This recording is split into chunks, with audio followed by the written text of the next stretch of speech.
Assalamualaikum warahmatullahi wabarakatuh.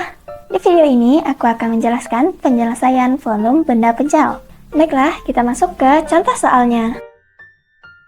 Tentukan volume benda pejal yang dibatasi oleh kurva Y sama dengan X pangkat 2, Y sama dengan 3X, dan mengelilingi sumbu Y. Maka dari itu, diketahui Y sama dengan X pangkat 2, Y sama dengan 3X, dan mengelilingi sumbu Y.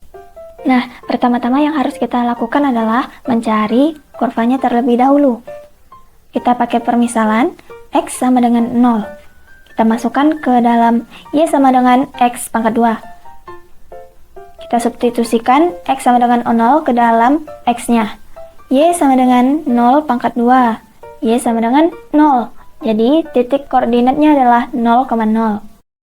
Lalu kita masukkan ke dalam Y sama dengan 3X. Y sama dengan 3 dikali 0 sama dengan 0. Jadi, titik koordinatnya adalah 0,0. Kemudian, kita misalkan lagi X sama dengan 1. Kita masukkan ke dalam Y sama dengan X pangkat 2. Y sama dengan 1 pangkat 2 sama dengan 1. Karena 1 pangkat 2 itu adalah 1. Jadi, titik koordinatnya adalah 1,1. Terus, kita masukkan ke dalam Y sama dengan 3X. Y sama dengan 3 dikali 1. Y sama dengan 3. Maka, titik koordinatnya adalah 1,3. Lalu, kita misalkan lagi X sama dengan 2. Kita masukkan ke dalam Y sama dengan X pangkat 2. Y sama dengan 2 pangkat 2 sama dengan 4. Jadi, titik koordinatnya adalah 2,4. Kemudian, kita masukkan ke dalam Y sama dengan 3X. Y sama dengan 3 dikali 2 yaitu 6. Jadi, titik koordinatnya adalah 2,6. Kemudian yang terakhir, kita misalkan X sama dengan 3.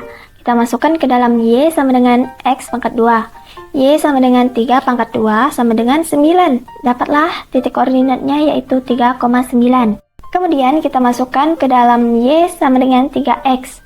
Y sama dengan 3 dikali 3 yaitu 9. Dapatlah titik koordinatnya yaitu 3,9 juga. Nah, karena titik koordinatnya sudah kita temukan, maka titik koordinat ini bisa kita masukkan ke dalam bidang kartesius. Nah, bisa dilihat dari gambar ini.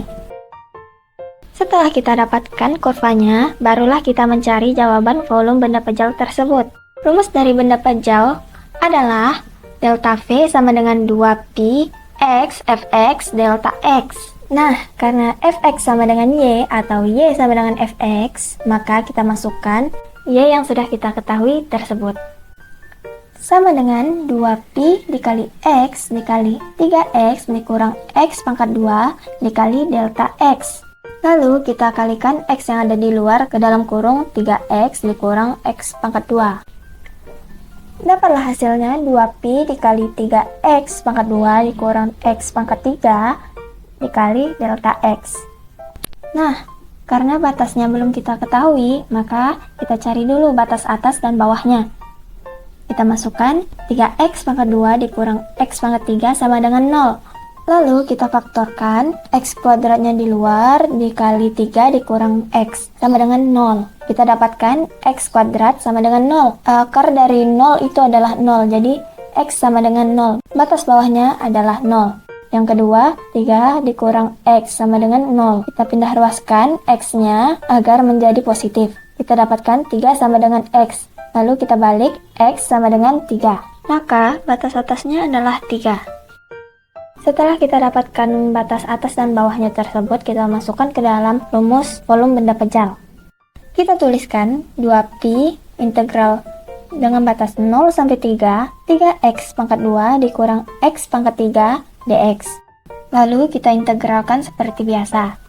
2pi di dalam kurung 3 per 2 ditambah 1 dikali X pangkat 2 ditambah 1 dikurang 1 per 3 ditambah 1 dikali X pangkat 3 ditambah 1 dengan batas 0 sampai 3.